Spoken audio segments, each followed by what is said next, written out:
오늘 말씀 제목은 예수 그리스도의 세례식에 대해서 말씀을 보겠습니다.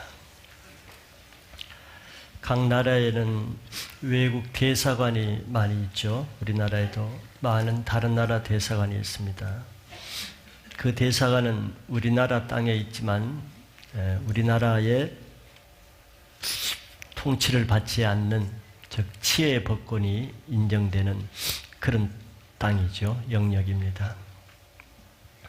그 나라에서 파견된 또 대사는 자기 나라의 법을 따르고 자기 나라의 통수권자가 명령하는 것만 순종하고 이행하지 다른 것을 따라 행하지 않습니다. 왜냐하면 국적이 다르기 때문이죠. 그래서 파견 나온 그 대사는 모든 것에서 자기 나라를 우선적으로 섬기고 그 나라 일을 우선권을 두고 섬기지 파견 나온 이 나라와 별로 상관없이 살아가죠. 교회는 이와 같이 하나님 나라를 이 땅에 파견한 하나님 나라의 대사관과 같은 성격이라고 비유로 설명할 수 있을 것 같습니다.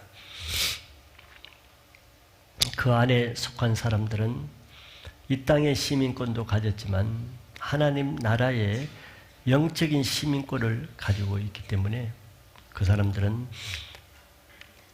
영적인 시민권자의 통수권자인 하나님의 통치, 즉 하나님의 명령만을 주되게 따르고 그에 복종하는 삶을 살게 되는 것이 우리 그리스도인들의 실제입니다. 이렇게 우리의 육체는 이 땅에 속해서나 우리의 영혼은 하나님께 속한 이중 국적자의 성격은 이 땅에서는 많은 어려움이 있을 수밖에 없다는 것이죠. 왜냐하면 이 땅에 소속해 있으면서도 모든 삶의 우선권위는 이 땅이 아니라 하나님 나라를 우선권으로 하기 때문에 이 세상 사람들이 미워하고 배척하고 핍박하고 대적하는 것은 당연한 원리라고도 할 수 있습니다. 이것이 신앙생활을 영적으로 잘하면 잘할수록 핍박과 고난이 많은 이유지요. 그러나 이 세상에 속한 사람은 이 세상을 모든 것에 우선적으로 충성하며 살아갑니다. 그래서 그들은 하나님 나라와 상관없이 모든 것을 이 세상 위주로 살아가죠. 그러나 하나님께 자기 영이 속한 사람은 그것에서 구별이 됩니다. 그 사람이 땅에 속해서나 모든 이 땅에 중요한 일이 있음에도 불구하고 하나님 나라의 일을 우선권으로 살아가는가 아닌가를 보면은 그 사람의 영혼이 어디에 속했는가를 볼 수 있죠. 교회를 나온다고 해서 모든 사람이 소속이 하나님께 속한 건 아니죠. 교회를 다니지만 모든 우선권이 세상의 일, 자기 일, 가정의 일, 직장 일, 사업 일, 세상의 자기 일이 우선권인 사람이 항상 있죠. 그러면서 하나님의 통치는 전혀 관계없이 받아들이지 않고 세상의 통치에만 충실한 그런 사람은 자기 몸과 영혼이 세상에 속했다는 것을 보여주는 것이죠. 예수님과 구약의 많은 선지자들이 거의 다 순교를 했죠. 많은 핍박, 미움, 배척을 당하며 순교한 것이 그들의 죄 때문에 그렇습니까? 아니죠. 그들이 뭐 큰 과오와 실수를 했습니까? 아니란 말이죠. 그들은 하나님 나라에서 정말 정직하게 죄 없이 흠 없이 살았음에도 그들은 다 순교한 이유는 바로 그들이 세상을 위주로 세상의 우선권으로 살지 않는다는 것 때문에 세상으로부터 핍박받고 배척받아 죽게 된 것이죠. 그래서 신앙생활에 따르는 이러한 어려움과 핍박은 뭐 이상한 것도 아니고 우리가 잘못해서 받는 것이 아니라 이런 영적인 충돌 가운데서 피치 못할 형편이 나타나기 때문에 그런 것이죠. 사단이 지배하는 이 세상에서 하나님 원칙대로 살려고 할 때 사단이 세상이 좋아할 리가 없기 때문이죠. 자, 이것은 무엇을 말해주냐 하면은 우리 교회 생활, 교회는 이 세상과 같지 않은 것입니다. 물론 이 세상에 있고 이 세상과 같은 건물을 가지고 이 세상에 쓰는 한국말을 하고 같은 모든 매개체를 가지고 있지만 그 중심, 핵심은 그 스피릿은 전혀 세상과 반대의 영을 가지고 있는 거죠. 세상은 예수님 말씀하신 대로 사단이 지배하는 사단의 영 안에서, 그래서 죄가 흥행할 수밖에 없는 것이 세상은 당연합니다. 사단이 지배하되. 그러나 그 속에서 교회를 세운 것은 그런 음부의 권세가 이기지 못하는, 이것은 하나님의 성령 예수 그리스도가 머리로 하는 하나님의 영이 다스리는 곳이에요. 같이 섞일 수가 없는 것입니다. 그래서 비록 교회 안에 들어왔다 할지라도 영이 다르면 세상에 속한 사람의 영, 하나님께 속한 사람의 영이 있으면 같은 조그마한 셀이 있어서도 계속 부딪히죠. 계속 부딪힙니다. 그 몇 사람 안 되는데도 부딪혀요. 서로 충돌이 됩니다. 그 사람이 무슨 성격이 달라서 그랬습니까? 인간이 달라서 그랬어요. 소속, 내 영의 소속이 다르게 다른 나라 사람끼리 전쟁을 하는 것입니다. 딴 사람들은 다 잘 따라오는데 왜 자기만 못 따라오겠어요? 영이 틀리기 때문에 따라갈 수가 없는 것이죠. 오늘은 바로 예수님의 세례식을 통해서 이 하나님 나라의 의가, 하나님 나라의 통치 방식이 이 세상 나라의 의, 이 세상 나라의 통치 방식과 얼마나 다르고 또 틀리는 것인가 하는 것을 보고자 합니다. 왜냐하면 이것이 신앙생활의 실제이기 때문에 그렇습니다. 이런 문제 때문에 신앙이 어렵고 이런 문제 때문에 교회 생활을 오래 하지만 늘 어려운 가운데 신앙이 자라지 않고 인간이 변화되지 않고 하나님을 알지도 못하고 하나님의 사랑을 느끼지도 못하고 그러면서 교회는 10년, 20년 다니죠. 이렇게 불쌍한 사람이 어디 있어요? 네, 아직까지 그래 다행이나 하나님의 의를 모르는 거예요. 세상 나라의 의를 가지고 교회 안에 살라니까 좌충우돌, 이 사람 이 세례 가면 이 세례 부딪히고 저 세례 가면 저 셀장과 부딪히고 가는 곳마다 부딪히는 것이죠. 오늘은 그런 것을 예수님의 세례식을 통해서 보여주고 있습니다. 첫째는 하나님의 의를 순종하시는 예수님. 하나님의 의는 예수님을 통해서 가장 잘 나타내주고 있습니다. 예수님의 생애의 특징은 모든 삶을 하나님께 순종해서 행했다는 거죠. 자기 임의로 행한 것이 아무것도 없습니다. 왜? 예수님은 하나님 나라의 의를 행하기 위해서 오셨기 때문에 하나님의 뜻대로 다 순종하신 그런 아주 100% 모델 되시는 분이 예수님입니다. 그래서 예수님이 어떻게 하셨는가를 보면은 우리가 이 땅에서 하나님을 어떻게 섬겨야 되고 하나님 나라의 의를 이루는 것이 어떤 방법으로 할 수 있는가를 잘 알 수가 있죠. 왜? 예수님이 우리에게 모델로 먼저 보여주셨기 때문에. 먼저 첫째는 예수님은 하나님의 때를 따라 순종하셨다는 것입니다. 13절에 보면은 이때라고 나와 있죠. 이때에. 이때라는 것은 앞절에서 나온 세례 요한이 회개 세례를 주고 있는 그때 좀 더 구체적으로 보면은 세례 요한이 백성들에게 내 뒤에 오시는 그분은 불과 성령으로 세례를 주실 분이기 때문에 나는 그의 신들매도 들기를 감당치 못할 그런 하나님의 어린 양, 그런 분이다 하고 예수 그리스도에 대해서 공식적으로 그가 어떤 분인가를 세례 요한에 의해서 소개될 때, 세상에 알려질 그때입니다. 그때하고 하나님의 때라고 말하는 거죠. 하나님의 때. 자, 이 하나님의 때가 이르기 전까지 예수님은 하나님의 아들이셨지만서도 어떤 모습으로도 하나님의 때가 될 때까지는 나타나지 않았습니다. 그런 그냥 30세가 될 때까지는 하나님의 때가 이르지 않았기 때문에 평범한 유대인으로 태어나서 유대인들이 하는 대로 8일 만에 할례를 받고, 사실 예수님은 할례 받을 필요가 없는 것이거든요.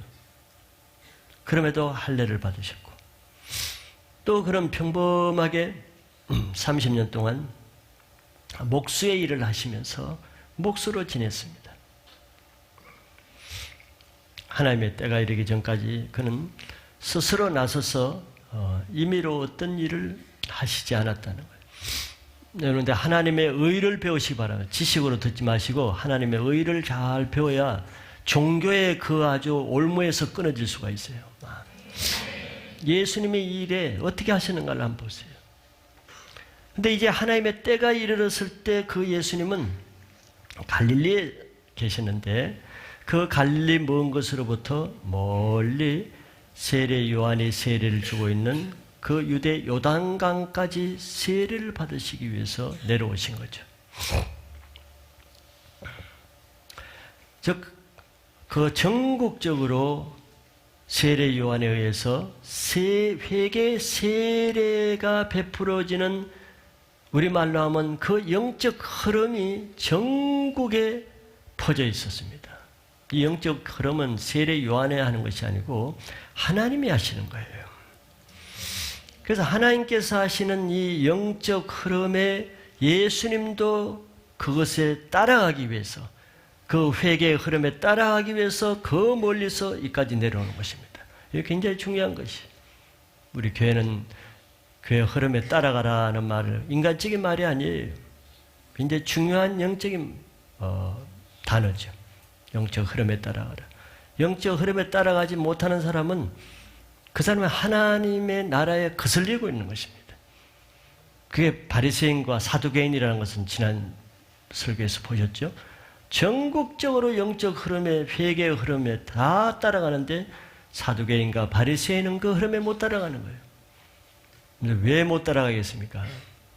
그들의 생각하기는 아브라함의 자손이기 때문에 너무 자기가 완벽하고 따라갈 이유가 없고, 나는 저들과 같지 않고 나는 저 불쌍한 저들처럼 저렇게 회개 세례나 받지 않아도 되는 경건하고 의롭고 하나님의 제사장이요 율법사요 서기관이기 때문에 다 자기 속으로 믿는 구석이 있는 것입니다.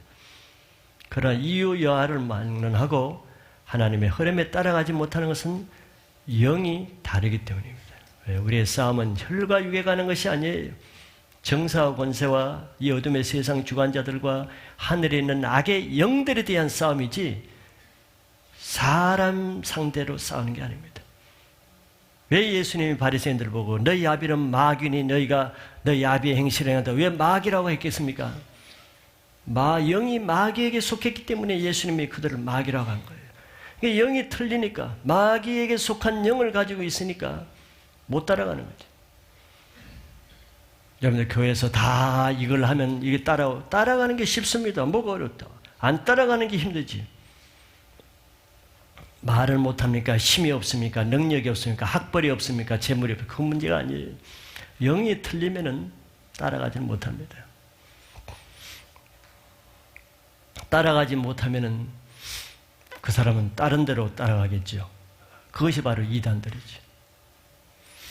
이단들을 가보면은 대부분 한 8, 90%는 다 기존 교회 집사, 권사, 장로 하던 사람들이 많습니다. 불교 스님들 거의 찾아보기 힘들어요. 타종교 없습니다. 거의 90% 가까이는 아마 기존 교회 교인들입니다.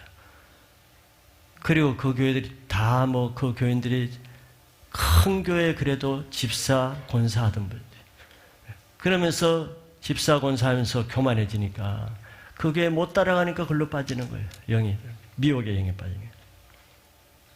그런데 보세요. 예수님은 하나님이십니다. 세례 요한은 그 예수님께 신발끈을 묶기도 어려운 아주 보잘것없는 죄인이에요. 그럼에도 이 예수님은 세례 요한에 의해서 행해지는 그 전국적인 회개의 바람, 전국적인 회개 세례의 바람에 특권의식을 갖는 것이 아니라 그 중에 한 사람으로서 갈릴리에서 요단강까지 그 흐름에 따르기 위해서 그 하나님의 아들이 내려오신 겁니다. 이게 겸손의 본을 보이신 예수님의 모습이죠.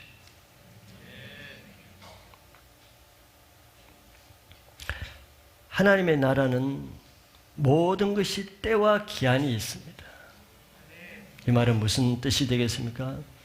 즉 하나님의 일은 내가 원하는 것을 아무거나 할 수 있는 것도 아니고 내가 하고 싶을 때 하고 하기 싫을 때 안 하는 이런 것이 아니라는 것입니다.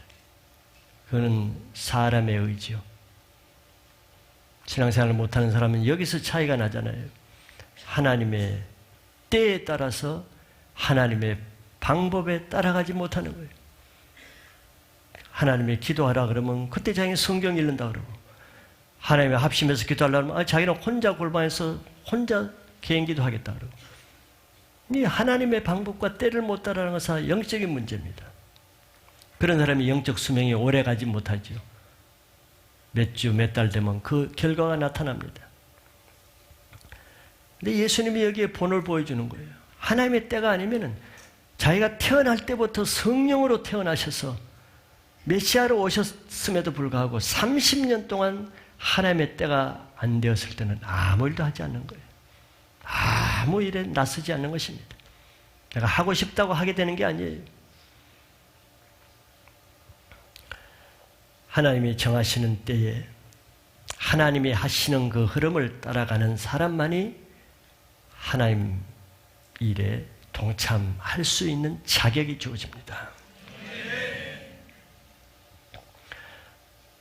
예수님이라 할지라도 세례 요한의 그 모든 세례를, 회개 세례를 다 받은 다음에, 좀 한산해진 다음에, 모든 백성이 다 물러간 다음에 뒤늦게 특권 의식을 가지고 독립적으로 따로 세례를 받으러 내려간 것이 아니라 그 많은 백성들이 받는 그 무리 중에 한 사람으로 끼어서 그 흐름에 따라가는 것입니다. 이게 하나님의 방법이에요.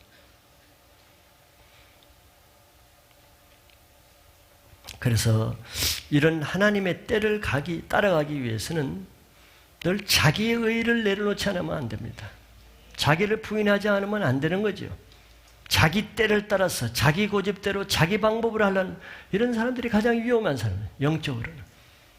그런 사람들이 이단들에 가면 다 99% 그런 자기만의 독특한 어떤 교회의 영적 군에도 들어가지 않고 어떤 말씀을 해도 안 들어가는 이런 사람들이 다 이단에 가면 다 강한 사람들이 모여 있는 거예요. 그게 바로 사두개인과 바리새인이었어요. 영이 다른 것이죠. 그러나 성경은 하나님의 약한 것이 사람의 강함보다 강하고 하나님의 어리석은 것이 사람의 지혜로운 것보다 더 지혜롭다고 고린도 1장에 말씀합니다. 그런 사람들은 그걸 알아야죠. 자기가 볼 때는 저 다 이 세일이나 창기 같은 저 볼품없는 사람들이 회개하러 세례받으러 가는 것이 참 어리석게 보이고 사두개인과 바리새인들 눈에는 참 한심하게 보이고 참 지혜 없는 것처럼 보여도 그러나 그것이 강한 것입니다. 거기에는 하나님이 함께 하시기 때문에 그것이 강한 것이에요. 여러분들 셀이나 팀에서 그 셀장을 따라서 남들이 다 하는데 따라가는 그 신앙이 강한 것이지 꼭 거기서 자기 주장을 하고 새로운 이론을 내고 성경 구석에 무슨 성경을 들이대면서 하고 그는 교주의 은사가 충분히 있는 사람이에요. 그런 사람들. 위험성이 항상 있는, 언제 터질지를 모르는 거죠. 그게 강한 신앙입니까? 가장 허약한 신앙이에요. 자기의 의 하나 꺾을 수 없는 그런 영성, 그런 믿음을 가지고 뭘 하겠어요? 예수님의 모델을 보세요. 예수님의 모든 신앙의 잣대요, 모델이요, 우리의 기준입니다. 그래서 신앙생활의 가장 강력한 무기는 겸손입니다. 다른 것이 모든 것이 구비되어도 겸손한 인격이 없으면 그 사람을 신뢰할 수 없습니다. 그래요? 성경도 많이 알고 그분이 비록 목회자요 장로라 할지라도 인격이 겸손하지 않으면 그 사람은 하나님의 사람이 아닙니다. 왜냐하면 겸손의 영은 하나님으로부터 나오고 교만의 영은 오직 사단으로부터 나오는 거예요. 절대 사단으로부터 겸손한 영이 나오지 않고 하나님으로부터 교만한 영이 나오지 않습니다. 그러나 내가 비록 학벌과 재력과 실력과 능력이 부족해도 내게 겸손한 영이 있다. 그 사람은 그것이 하나님 앞에 가장 강한 것입니다. 네, 그것이 하나님 나라 갈 때까지 그 사람의 신앙을 유지할 수 있는 강력한 무기가 됩니다. 그러나 교만한 사람은 오늘 있다가도 내일 그 신앙 장담 못하는 거예요. 그래서 예수님처럼 여러분들 자기를 낮추며 하나님의 때에 따라 하나님의 방법에 자기를 따라갈 수 있는 겸손의 영을 받을 수 있길 바랍니다. 두 번째는 하나님의 방법을 순종하시죠. 첫째는 하나님의 때를 순종하셨고 두 번째는 하나님의 방법을 순종하십니다. 만왕의 왕이신 이 예수님이 세례 요한에게 세례받기 위해서 갈릴리부터 친히 오셨는데 이거 참 이해가 안 되는 것이죠. 왜? 우리는 사람의 의가 있단 말이죠. 여러분들이 그 입장이 되면은 이게 쉽지 않습니다. 저도 마찬가지고요. 쉽지 않습니다. 자존심이 있고 체면이 있고 권위가 있지.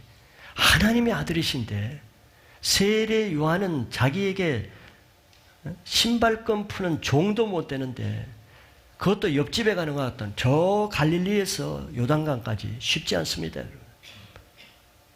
그리고 따로 특별 대우를 해서 예수 그리스도를 위한 특별 세례 집을 만들어 해서 대우한 것도 아니에요. 우리 같으면 아마 이렇게 하는 것이 더 나을 것 같죠. 꼭 세례 요한으로부터 세례를 받아야 된다고 하면은, 세례 요한 좀 세례식 끝난 다음에 세례 요한 좀 오라고 해라. 베드로 보고, 야, 베드로, 너 저쪽에 가서 세례 요한 좀 데리고 와라. 주님이 세례 받으셔야 된다니까, 데리고. 그래서 갈릴리까지 세례 요한을 초청해서 데려와서 갈릴리의 그 요단강보다 더 깨끗한 갈릴리 호수가 있잖아요. 그래서 호수 사람 안 보는 아주 어석한 구석에 딱 가가지고 아무도 안 볼 때 살짝 받으면 되지. 그렇게 할 수도 있죠. 이 사람의 의가 있으면은. 그러나 예수님은 수많은 죄인들이 세례를 받는 그 무리 속에 같이 끼어가지고 아무 특별한 대우를 받지 않고 똑같이 죄인들 같은 모습으로 많은 죄인들이 보는 앞에서 죄인인 세례 요한으로부터 세례를 받고자 했어요. 이게 우리가 하나님의 의를 따라 앞으로 평생 신앙생활을 하려면은 우리의 자세가 어떻게 되어야 되는가를 잘 나타내주는 아주 모델이죠.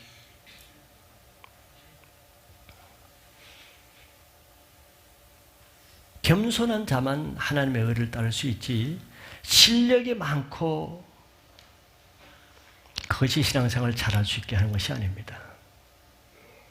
하나님의 뜻에 합당하게 살 수 있는 사람은 실력이 아니라 겸손한 인격이 있는 사람이라야만 되기 때문에 그렇습니다. 그러니까 이때 가장 당황한 사람은 세례 요한이었겠죠.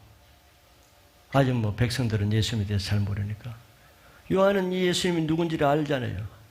세상 죄를 지어가는 하나님의 어린 양이라는 것을 성령이 알려줘서 아는데 이분이 자기 앞에 와서 세례를 받고자 가장 당황해서 여기 성경에 보면 만류했죠. 안 됩니다. 내가 당신에게 성령과 불로 세례를 받아야 될 텐데 어떻게 내가 당신에게 세례를 줄 수 있습니까? 하고 처음에는 만류했어요. 그렇게 하지 말라고. 인간적으로는 말이 안 되는 거죠. 그 세례 요한도 그렇게 행동했습니다. 그러나 예수님이 세례 요한에게 세례를 받고자 하는 것은 인간적인 차원이 아니죠. 즉 자기에게 두신 그것에 두신 하나님 나라의 의를 이루기 위한 것입니다. 제가 서론에 하나님께 속한 사람은 하나님의 의를 가장 우선적으로 살고 세상에 속한 사람은 세상의 의를 우선적으로 살게 된다고 말했습니다. 예수님은 세례 요한이라는 그 사람의 권위가 아니라 그것에 두신 하나님의 의에 순종하는 것이죠. 여러분들이 뭐 사극 같은 데 보면은 옛날 조선 시대의 사극 같은 데 보면 이런 것이 아마 가끔 나오죠. 정확한 기억은 아니지만 예를 들면은 조선 시대는 품격이 정일품부터 종구품까지 쭉 이렇게 계급이 있잖아요. 그럼 정일품은 영의정이고 가장 높은 직이죠. 왕 다음에. 근데 그 정일품인 영의정에게 왕이 의인이 찍힌 직서를 보내려고 할 때는 영의정보다 더 높은 사람을 통해서 보내는 게 아니죠. 종오품이나 아니면 뭐 당상관인 정삼품이나 이런 사람 밑에 정영의정보다 낮은 사람을 통해서 보낸단 말이에요. 그건 정오품 관리에게 보낸다 합시다. 보내면 그 의인이 찍힌 그 직서를 받을 때 그 당상관이 정오품 관리가 무릎을 꿇고 영의정에게 주는 게 아니죠. 반대로 그 영의정이 정오품인 자기보다 한참 계급이 낮은 그 앞에 무릎을 꿇고 그 직서를 받습니다. 그 정오품인 자기 부하에게 무릎 꿇는 게 아니잖아요. 그 의인이 찍힌 왕의 직서에 경의를 표하는 것이죠. 뭐 이건 이해하기가 쉽죠. 예수님의 세례도 똑같은 것입니다. 예수님의 세례도. 뭐 세례 요한에게 자기가 하는 것이 아니죠. 그래서 예수님은 세례를 만류하는 요한에게 그래서 이제는 이렇게 하는 것을 허락하라 이렇게 말해서 허락하라. 그러면서 뭐라고 말씀했냐면은 그것이 우리가 이와 같이 하여 모든 의를 이루는 것이 합당하니라 이 한마디를 했어요. 이렇게 하는 것이 하나님의 모든 의를 이루는 데 합당하기 때문에 네가 허락해야 된다는 말이에요. 근데 누가 의를 행하느냐? 우리가 그랬어요. 여기 우리란 말은 예수님과 세례 요한이죠. 즉 세례 요한편에서는 이렇게 해야 즉 인간적으로는 인간의 의로는 예수님께 세례 베푸는 것이 굉장히 힘들죠. 그러나 그에게 두신 하나님의 의에 순종함으로써 세례 요한은 하나님의 의를 이루는 것이 된다는 거예요. 반대로 무슨 말이냐면은 만약 세례 요한이 굉장히 양심적이고 하나님을 두려워하고 예수님을 존경하고 정말 예의 범절이 아주 특별한 사람이어서 도저히 내가 나의 주 대신 예수님께 세례를 베풀 수 없다 하고 자기 이게 세상의 의죠. 사람의 의죠. 이 사람의 옳은 의, 이 의로 그것을 사양한다면은 그것은 겸손이 아니고 하나님의 의를 거부하는 교만한 자기의 의가 되는 거예요. 이거는 어디에서 나온 거지? 이런 것이 사단으로부터 나온 것입니다. 교만은 아까 사단으로부터 나온 것이죠. 우리는 이런 차이를 잘 알아야 되는 거예요. 그것이 겸손입니까? 그건 완고함이죠. 그래서 이런 의, 이런 세상의 의를 가진 사람은 교회 안에서 무슨 일을 하겠어요? 뻔하겠죠? 늘 하나님의 의를 가지고 하라면 반대하고 못한다 그러고 그냥 하나님의 의를 행하는 사람을 인간도 아니라 그러고 뭐가 상식이 없다 그러고 대적할 수밖에 없죠. 그게 바리새인들입니다. 바리새인은 사람의 의를 가지고 늘 예수님이 하는 것마다 대적하고 판단하는 거예요. 왜? 그들은 사람의 의가 최고예요. 사람의 의가 옳다는 확신을 가지고 있는 거예요. 그건 이 땅의 기준으로 옳은 것이죠. 뭐 틀린 건 아니라도. 근데 예수님이 빼있는 말을 하는 거예요. 우리가 이와 같이 하여 모든 의를 이루는 것이 합당하기 때문에 너 해야 된다는 거죠. 사람의 의가 강한 사람 같으면 못하겠죠. 끝까지 자기 의를 내서 난 죽으면 죽었지 내 그런 아주 못된 그런 짓은 안 한다. 그래서 심판대 앞에 설 때는 그래도 내가 옳게 했는데 그만한다는 거예요. 그리고 예수님 편에서는 세상의 구주요 그리스도의 신분으로서 죄인에게 세례를 받는 그 자체가 하나님의 의를 이루는 것이 된다는 거예요. 예수님도 쉽지 않은 것이죠. 세례 요한도 쉽지 않는 것이고 예수님도 이 죄인인 세례 요한에게 세례받는 게 쉽지 않은 거예요. 그러나 그렇게 하는 것이 하나님의 의를 이루는 것이다. 이 두 분 다 자기 부인하지 않고 자기의 의를 부인하지 않고는 이 하나님의 의를 이루기가 쉽지 않은 사건이죠. 이것이 바로 이 세상의 의와 하나님 나라의 의가 완전히 다르다는 것을 잘 보여주는 사건이죠. 이렇게 하나님 나라의 원리는 세상 의와 다를 정도가 아니고 반대입니다. 반대. 그렇기 때문에 우리는 과거에 하나님 없이 살았을 때 가지고 있는 그 자기의 사람의 의를 부인하고 그걸 십자가에 죽지 않으면은 늘 교회 안에 있어도 하나님의 의와 하나님 나라와 늘 부딪히는 사람. 그게 신앙이 어렵죠. 그러니까 늘 하나님 나라의 교회 회방꾼으로 남아있을 수밖에 없는 거예요. 그 사람이 보면 사람이 나빠서가 아니야. 사람은 진짜 성실하고 착하고 예의 바르고 한 사람이에요. 근데 하나님의 교회에서는 아주 나쁜 일만 해요. 왜? 하나님의 일을 늘 회방하는 자라. 그러면서 자기는 내가 항상 대쪽같이 옳은 일을 한다는 거예요. 바리새인들의 주관이에요. 나는 항상 옳은 말만 한다는 거예요. 세상의 의로 옳은 말이지 하나님 나라에서는 아주 교만한 말을 하는 거죠. 하나님 나라를 대적하는 말을 하는 거죠. 이 세상은 하나님의 의보다 사람의 의를 먼저 앞세우는데 그것이 우리는 바로 인본주의고 세속주의라고 말하는 것입니다.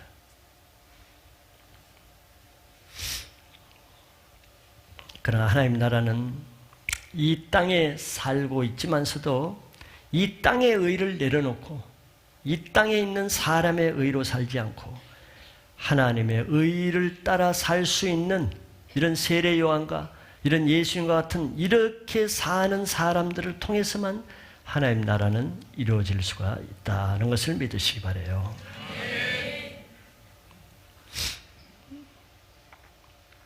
교회에서 신앙이 안 자라는 사람이 누구겠습니까? 학력이 없어 말귀를 잘 못 알아듣는 사람이 신앙이 안 자랍니까?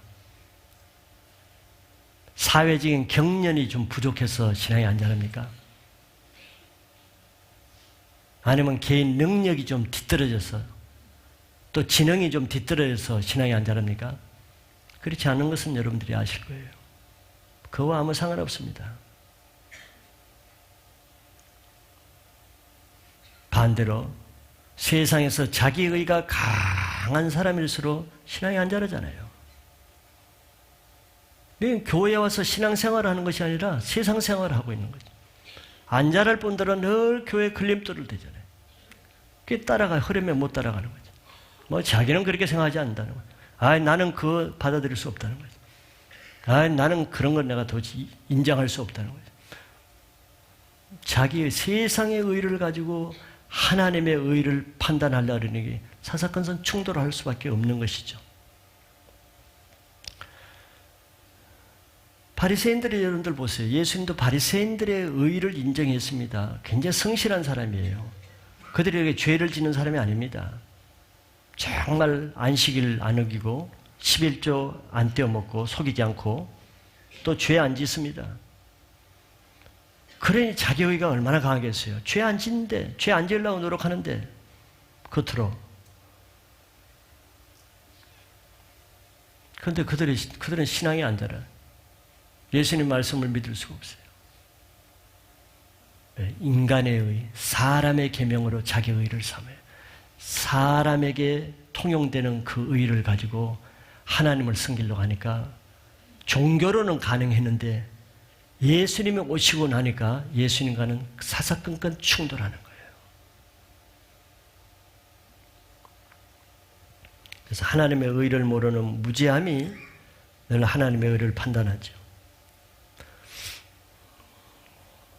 세례 요한이 이런 하나님의 의를 모르고 세상의 의를 가지고 예수님, 나는 차마 이런 일 못해. 나를 차라리 죽여주세요 하고 목을 내밀고 죽여달라고 하면 굉장히 겸손한 사람입니까?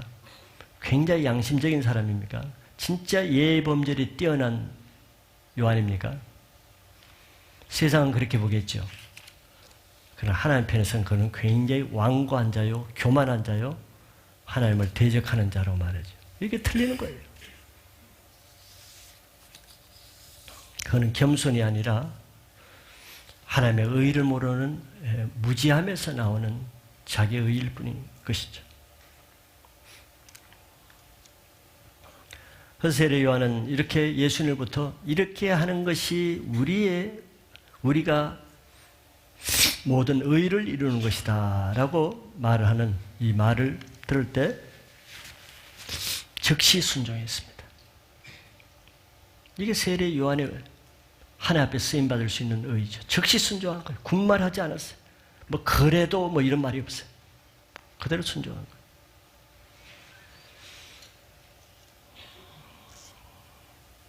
바리새인들은 이런 점에서 세례 요한과 다른 것이죠. 그들은 열심히 특심한 사람이었으나 하나님을 섬기는 데는 실패했죠.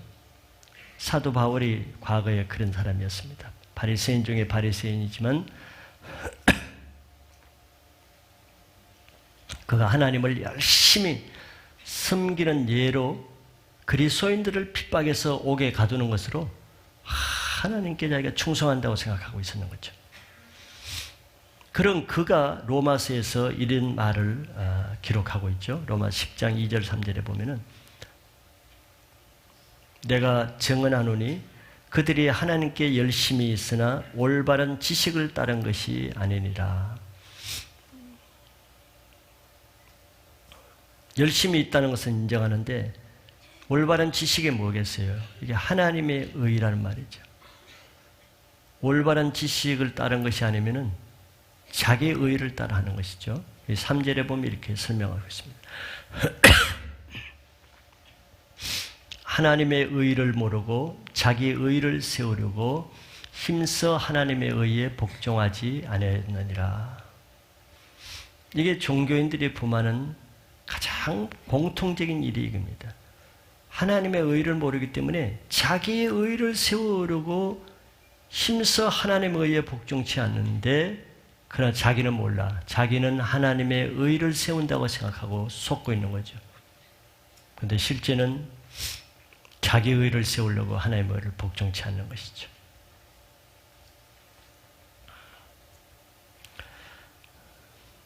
이게 가장 위험한 신앙이죠. 자기 주관이 있는 것은 뭐 나쁘다고 할 수 없지만 그 주관이 하나님에 의해 복종할 수 없는 주관이라면 그거는 굉장히 위험한 것입니다. 다른 영을 가지고 있기 때문에. 이 세상의 어떤 예의범절, 또 도덕, 또 성실, 또 착한 사람, 이런 사람들은 자기 의가 강할 수밖에 없잖아요. 내가 그렇게 사니까. 근데 이런 자기 의가 강한 사람이 하나님의 의에 복종하기가 너무 어렵죠. 신앙생활하기가 어렵습니다. 저도 예수 믿기 전에는 이것이 신앙생활하는데 가장 어려웠어요. 그리스도인들의, 크리스찬들의 도덕성을 내가 인정하기가 어려운 거예요. 뭐 나보다 못한 생활하는데 내가 어떻게 그들이 믿는 종교를 믿을 수가 있겠어요. 이게 자기의 의가 강한 사람이 신앙하기가 굉장히 어려운 것입니다. 하나님의 의를 모르고 사람의 의를 가지고 보는 거예요. 크리스찬들에게는 사람의 의. 그러다 그러면 세리와 창기들은 영원히 하나님을 믿을 수가 없겠죠. 그들에게 뭐 사람의 의라고 찾아볼 수도 없는 사람이니까. 그래서 세상에서 의롭게 여기는 자기의 의를 부인할 수 없는 사람은 늘 교회 판단하는 자로 자기는 하나님의 의에서 멀어질 수밖에 없습니다. 그걸 끊는 방법이 뭔 줄 압니까? 교회에서 행하시는 성령의 흐름에 따라가는 거예요. 따라가려면 나를 부인하지 않고는 안 되죠. 따라가려면 나를 죽이고 내 생각 죽이고 자기 고집 죽이고 자기 자존심 죽이고 자기 안 맞는 틀 고치고 이게 대단한 훈련인 것입니다. 따라가지 못하는 사람은 뭐겠어요? 자기 고집 꺾기 싫다는 거예요. 자기의 포기하기 싫다는 거예요. 이런 사람들 다 이단 그 구석에 가보세요. 다 이런 사람이 거기 몰려있지. 흐름에 따라간다는 것이 최고의 인격입니다. 여러분. 교만한 사람, 자기 의가 강한 사람, 다른 영을 가진 사람 흐름에 따라가요? 꼭 튀지요. 꼭 다른 방법으로 튀죠. 남이 이거 하면 저거 하고. 이게 자기를 부인할 능력이 없으니까 튈 수밖에 없는 거예요. 그래서 신앙에는 자기를 부인할 줄 아는 겸손이 최고의 신앙 인격인 것을 믿으시기 바라요. 그 예수님이 그걸 보여주시는 겁니다. 예수님도 세례 요한에게 세례 받는데 우리가 뭘 자기를 죽이지 못할 게 뭐가 있겠어요?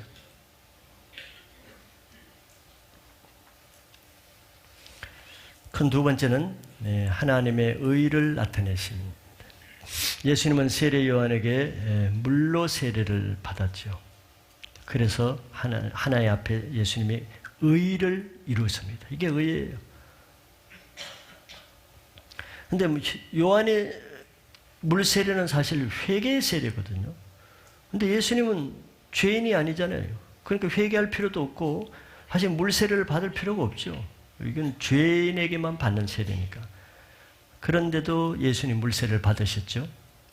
그거는 바로 예수님이 자기 죄를 인해서 받은 것이 아니고 우리 인간의 죄, 인간의 몸을, 죄인의 몸을 입고 와서 우리 죄를 대신해서 죄인 가운데서 죄인의 받는 세례를 죄인의 모양으로 다 받으신 것은 우리 죄를 대신해서 받으시는 예식을 행하신 것뿐인 것이죠.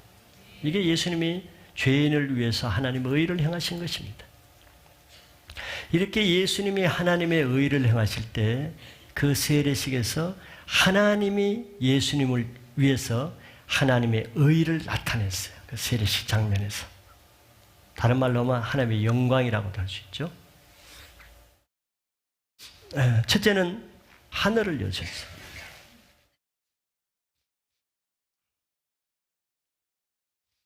본문에는 그 말이 안 나왔지만 누가복음 3장 21절에는 예수님이 세례를 받고 올라오실 때 기도했다고 나와 있습니다. 백성이 다 세례를 받을 때 예수도 세례를 받으시고 기도하실 때에 하늘이 열리며 기도하실 때 하늘이 열린다는 거지. 이게 좀 영적인 말이죠. 하늘이 뭐 문이 있는가 어떻게 열리는가. 여러분 하늘 열리는 거 봤어요?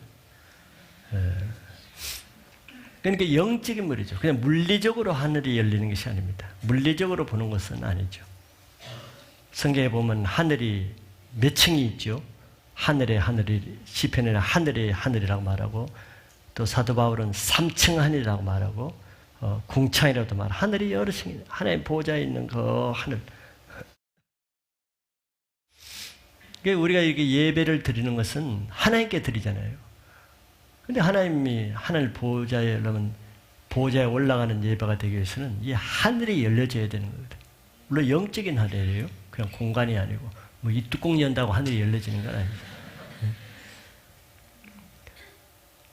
그러니까 하늘이 열린다는 것은 영적인 세계가 열린다는 것이고 영적인 세계가 열린다는 것은 하나님과 교통이 이루어진다는 것을 뜻하는 것이죠. 이런 영적인 일은 아무나 볼 수 있는 것이 아니고 영적인 눈이 열린 사람만 볼 수 있습니다. 그렇죠? 그러니까 이때도 모든 사람이 하늘 열리는 것을 다 본 건 아니에요. 예수님과 세례 요한만 그것을 볼 수 있었죠. 다 보는 것은 아닙니다.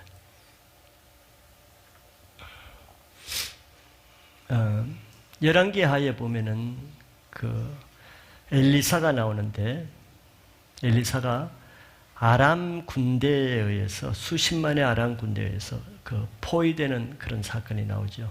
기억하시겠지만, 그 엘리사와 사환 2명밖에 없는데 그 주에는 아람 적군들이 수십만이 둘러싸고 있으니 꼼짝없이 죽게 됐잖아요. 그런데도 엘리사는 조금도 두려워하지 않는데 이 사환은 막 두려워서 떨고 있는 거죠. 그 이유가 뭐겠습니까? 엘리사는 영이 열려서 하늘 세계를 보는 거죠. 하늘 세계를. 영적 세계를. 그게 하늘이 열리는 것입니다. 엘리사에게는 하늘이 열려서 보는 거죠. 근데 보니까 불말과 불병거가 산에 가득한 거예요. 자기를 둘러싸고 있는. 아람 군대보다 훨씬 더 강력한 그 군대들이. 그러니까 염려할 필요가 없는 거죠. 그러나 육안의 눈으로는 보이는 게 아니죠. 육안의 눈으로는 아람 군대밖에 안 보이지만 영안으로 볼 때는 불말과 불병거가 가득하니까 두려워하지 않는데, 사화는 똑같이 그 자리에 있어도 그걸 못 보는 거예요. 눈 똑같이 뭐 시력 1.2인데도 안 보여, 사화는. 그런 눈 가지고 있으라 말하죠. 그래서 두려워할 수밖에 없길래 사원을 불러가지고 엘리사가 기도를 해줬죠. 영안이 열리도록 기도를 해줬더니 사원의 눈이 열렸어요. 사원이 보니까 불말과 불병거가 가득한 것이에요. 자, 이것은 헛상이 아니고 실제죠. 이게 실제입니다. 저 영적 세계는 실제입니다. 그죠? 실제라는 것은 이 땅에 영향력을 미치는 실제라는 거예요.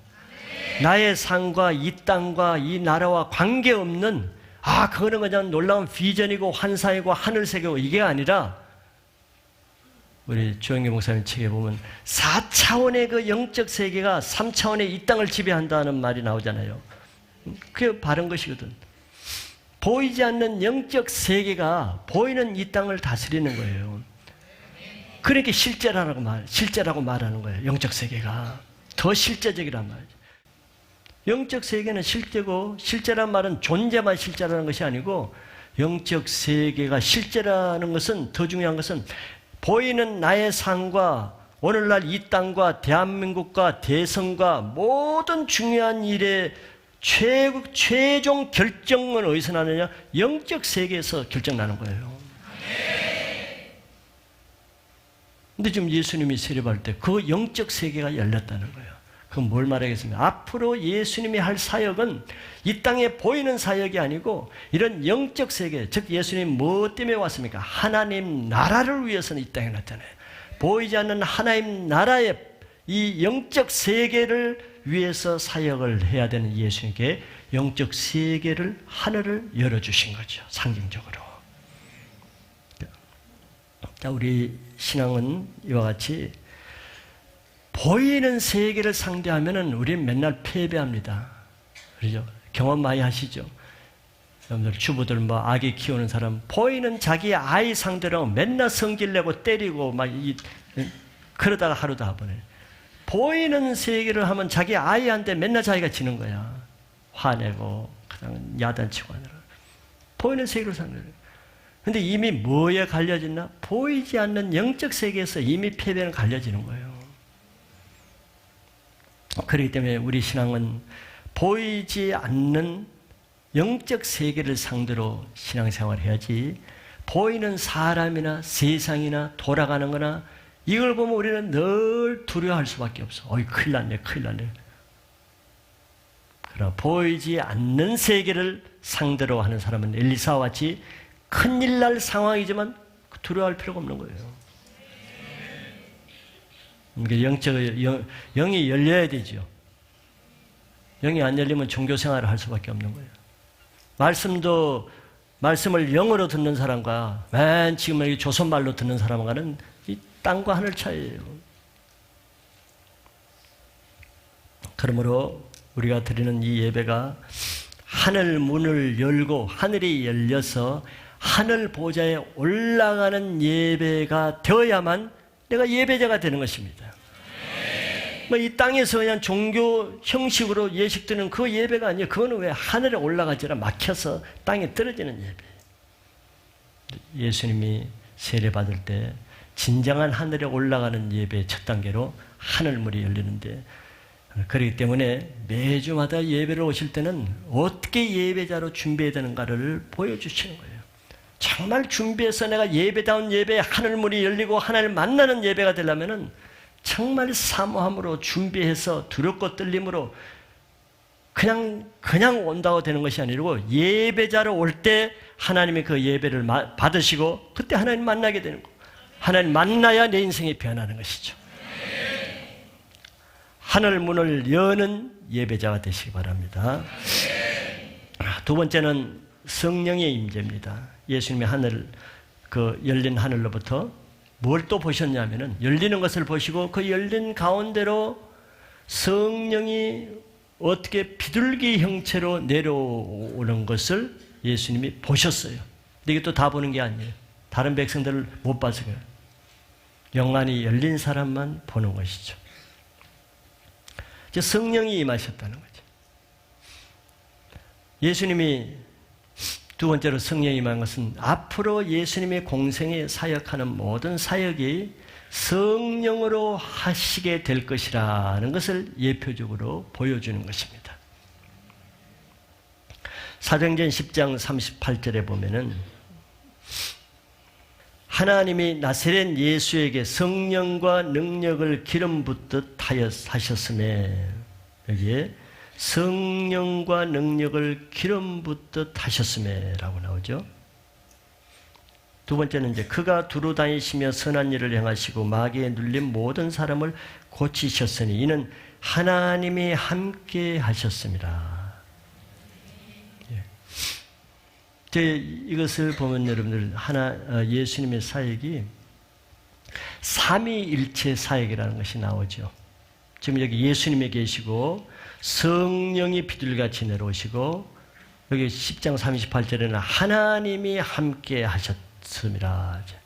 예수님의 사역은 항상 이 삼위일체 하나님이 함께 하시는 사역입니다.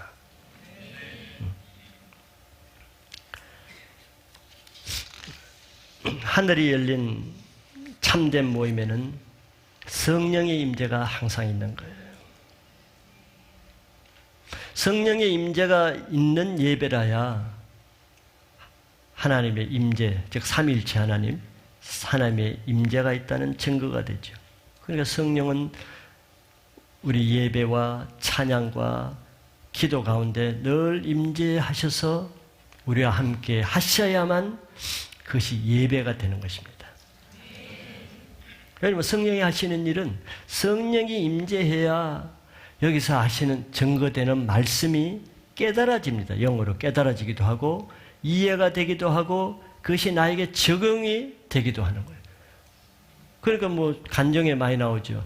내가 주체할 수 없는 눈물이 나오고 그 말씀이 꼭 나에게 하는 것처럼 했다. 누가 하신 거예요? 내가 하는 게 아니에요.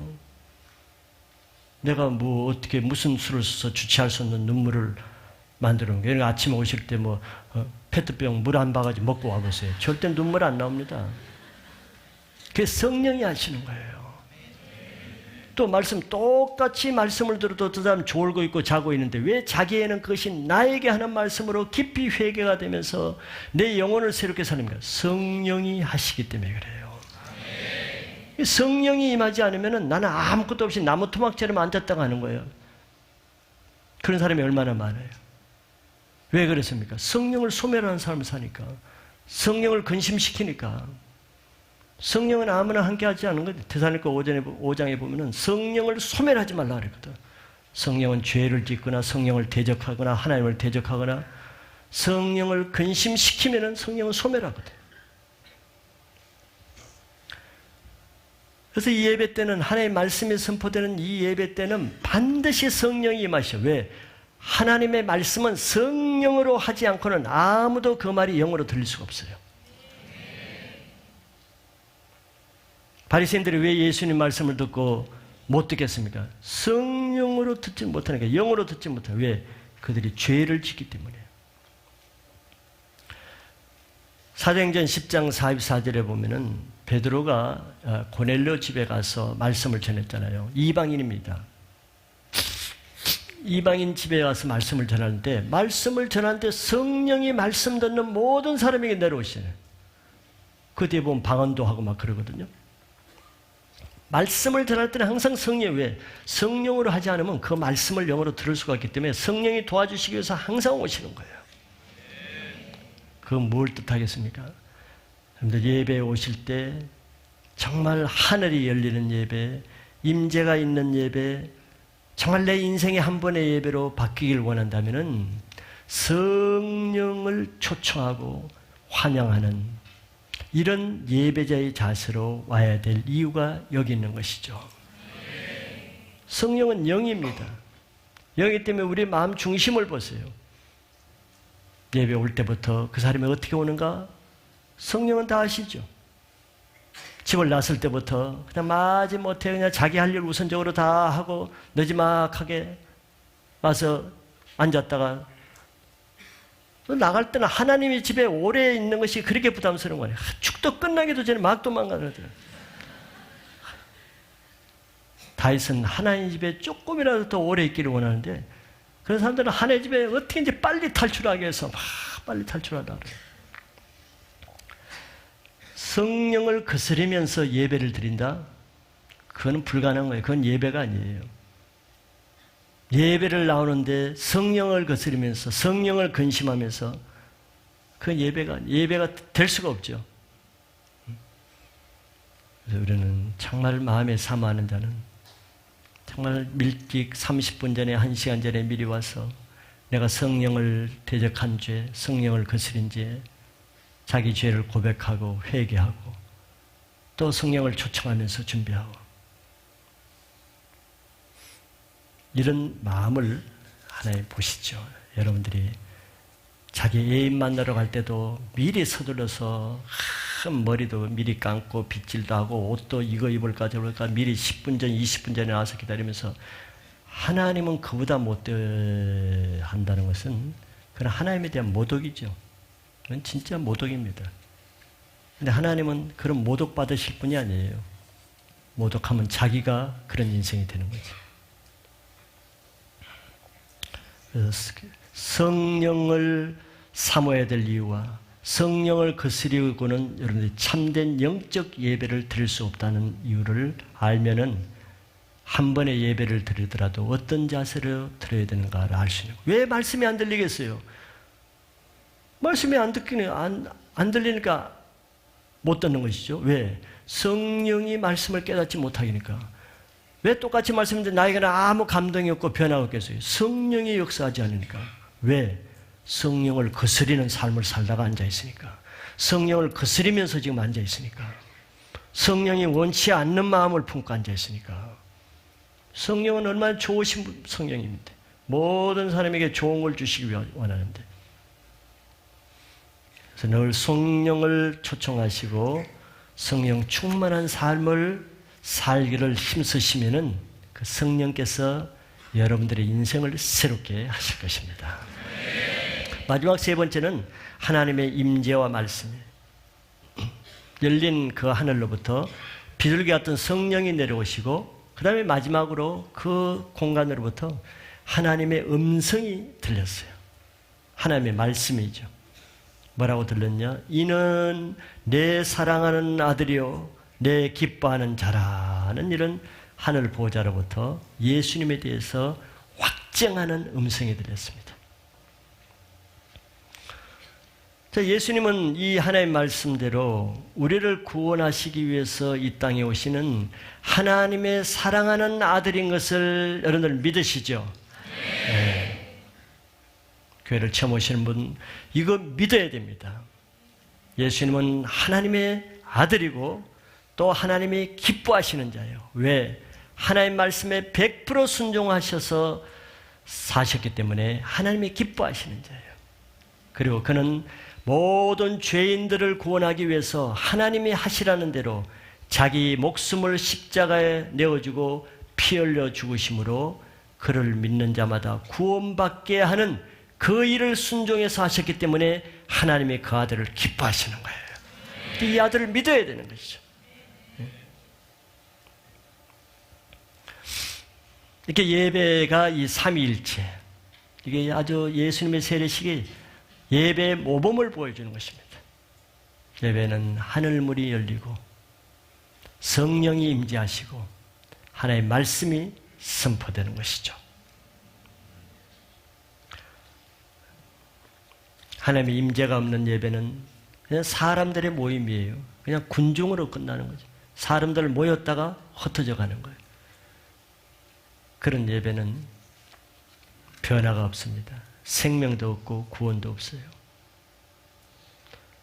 한 주 한 주 나오실 때마다 말씀을 통해서 구원받는 역사가 매주마다 일어나죠. 그러니까 매주마다 간증자가 세워지는 거죠. 그 사람이 내가 되시기 바랍니다. 하나님이 다 사랑하시니까 내가 안 될 이유가 없어요. 내가 하나님에 대한 자세만 바꾸면은 내가 그 하나님의 역사의 주인공이 될 수가 있는 것입니다. 다음 주부터 여러분들이 정말 예배자로서 내가 예배를 어떻게 준비해 와야 되는가, 한번 내 자세를 조금만 바꿔보세요. 많이 바꾸라고 하지 않아요. 조금만 바꿔보시면은 진짜 약속합니다. 여러분들이 예배 태도를 조금만 바꿔도, 마음만 조금만 준비해서 드려도 틀림없이 하나님이 여러분들을 대하는 것이 다르게 나타날 거라고 저는 확신합니다. 그래서 교회는 이 예배를 통해서 사람이 변화되는데요. 왜? 성령이 임하시죠. 하나님의 말씀이 있죠. 예수님의 교회의 머리로 계시죠. 우리를 변화시킬 충분한 준비를 하시고 계시는 이 장소가 예배 장소, 예배드리는 이 장소입니다. 그래서 매주마다 여러분들이 예배를 통해서 자기 인생을 바꾸는 그런 축복의 주인공이 되시기를 축복합니다.